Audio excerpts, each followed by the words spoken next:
Wala tashrabil khamr. Nabi kata, wahai Abu Darda, jangan minum arak walau setitik. Ni arak ini satu dosa besar.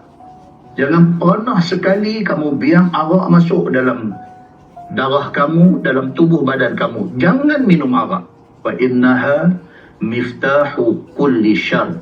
Nabi kata kerana arak itu adalah kunci kepada segala kejahatan dalam dunia ini. Dengan kerana mabuk, 1001 dosa dia boleh buat. Jangan start dengan minum arak kerana dia membinasakan kamu.